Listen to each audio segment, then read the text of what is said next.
আমার নতুন একটা ব্লগে তোমাদের অনেক অনেক স্বাগত। আশা করি তোমরা সবাই খুব ভালো আছো, আমরাও খুব ভালো আছি। এখন দুপুর এখন প্রায় 1টা মতন বাজতে যায়, তো আমার চিকেন করতে একটু দেরি হয়ে গেল ঝটপট করে, তাই চটজলদি আমি যেভাবে বানাই ওইভাবেই বানিয়ে নেব। সব মশলা দেখো ছাড়ানো হয়ে গিয়েছে। এবার তেলের মধ্যে তেজপাতা আর শুকনো লঙ্কা দিয়ে ওই পেঁয়াজের পেস্টটা দিয়ে করে ভালো করে কষিয়ে নেব। অল্প একটু গোটা গরম মশলাও দিয়ে দিয়েছি তার মধ্যে। এবার ওইটা দিয়ে দিলে না তাড়াতাড়ি করে চিকেনটা রান্না হয়ে যাবে। অন্য যে প্রসেসে আজকাল রান্না করা হয় রেস্টুরেন্ট স্টাইল, ওই সব করতে গেলে অনেক দেরি হয়ে যাবে। টেস্টের এদিক সেদিক একটু হয় অবশ্য, কিন্তু এটাও আমার বেশ ভালো লাগে। তো পেঁয়াজ বাটা, রসুন আদা বাটা আর গোটা জিরে ধনে আমি ভিজিয়ে রেখেছিলাম, ওটা বেটে করে এবার এই পেস্টের মধ্যে দিয়ে দেব। মশলাটা ভাজা ভাজা হয়ে এলে তার মধ্যে আগে থেকে ম্যারিনেট করে রাখা চিকেনের সাথে হলুদ আর সর্ষের তেল আর লবণ দিয়ে করে ম্যারিনেট করে রেখেছিলাম, ওইগুলো দিয়ে করে ভালো করে কষিয়ে নেব। ব্যাস আমাদের তেল ছেড়ে এলেই চিকেন কষা একেবারে রেডি হয়ে যাবে। আজকে দুপুরের খাবার শেষ করে ভাবছি বিকেলের দিকে একটু মার্কেটের দিকে যাব। আসলে পুজোর সবার জন্যই মোটামুটি কেনাকাটি হয়েছে টুকটাক, তো শ্বশুরমশাইয়ের জন্য এখনো কেনা বাকি। উনি বলেছিলেন যে আসবেন, তাই ভেবেছিলাম ওনার পছন্দ করেই কিনে দেওয়া হবে, কিন্তু যেহেতু আসতে পারলেন না তাই চলো এবছরটা আমাদের পছন্দেই কিনে নিন। তো একেবারে আমার মাংস দেখো রেডি হয়ে যাবে একটু পরে, তোমরা থাকো আমার সঙ্গে ব্লগটাতে।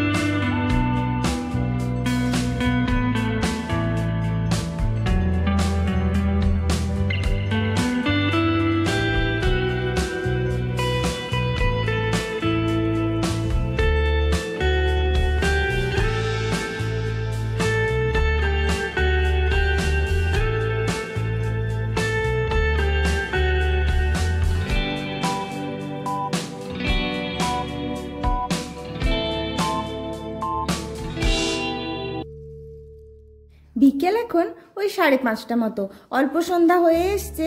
আজকে সানডের জন্য বাজারটাতে বড্ড বেশি ভিড়, তো রাস্তায় যেতে যেতেই দেখলাম প্রচণ্ড গাড়ির ভিড়। তো যাই হোক, কি করা যাবে, পুজো তো আর একার নয় সবার, তাই ভিড় হওয়াটাই স্বাভাবিক। তো চলো আমরা ঝটপট করে ওই পাঞ্জাবি দোকানের দিকেই প্রথমে যাই, তারপরে আবার অন্য একটু কেনাকাটি আছে। ভাগনাবাবু আসবেন, ওনার জন্য একটা ঘড়ি কেনার আছে, তো তারপরে ওনার স্কুলের জুতো কিনেই আমরা বেরিয়ে পড়বো বাড়ির দিকে। আজকে আর বেশি কিছু করবো না।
পাঞ্জাবির জন্য না ওই মলগুলোতে খুব একটা পছন্দ হয় না।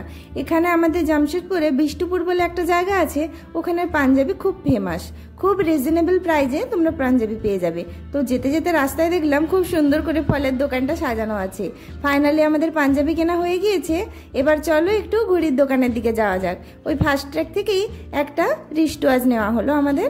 তো মেয়ে এখানে খেলছিল, আমি ওকে দেখছিলাম কোনো জিনিস ছুঁয়ে টুয়ে দেবে তো আবার ভেঙে গেলে আরেক হবে, তো ওকেই আমি গার্ড দিচ্ছিলাম আর ওরা ওইদিকে ঘড়ি বাজছিলেন। তো চলো আমার ঘড়ি কেনাও হয়ে গিয়েছে।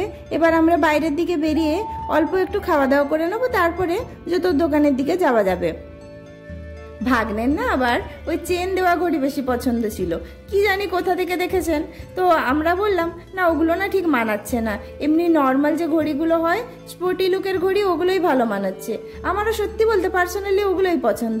তো যাই হোক ফাইনালি বোঝানো গিয়েছিল ওই ফার্স্ট ট্রেকেরই একটা ওই ঘড়িগুলো কিনে দেওয়া হয়েছিল। তো চলো দেখো এবার বাড়ি পৌঁছে গিয়েছি, শ্বশুরমশাইয়ের পাঞ্জাবিটা একটু ওনাকে ভিডিও কলিংয়ে দেখিয়ে নেব, যতটা বুঝতে পারবেন কিনা জানি না। তো দেখো এইভাবে একটা কটনের পাঞ্জাবি, তার মধ্যে অল্প একটু কালো কালো করা আছে, পরলে অবশ্য ভালোই লাগবে।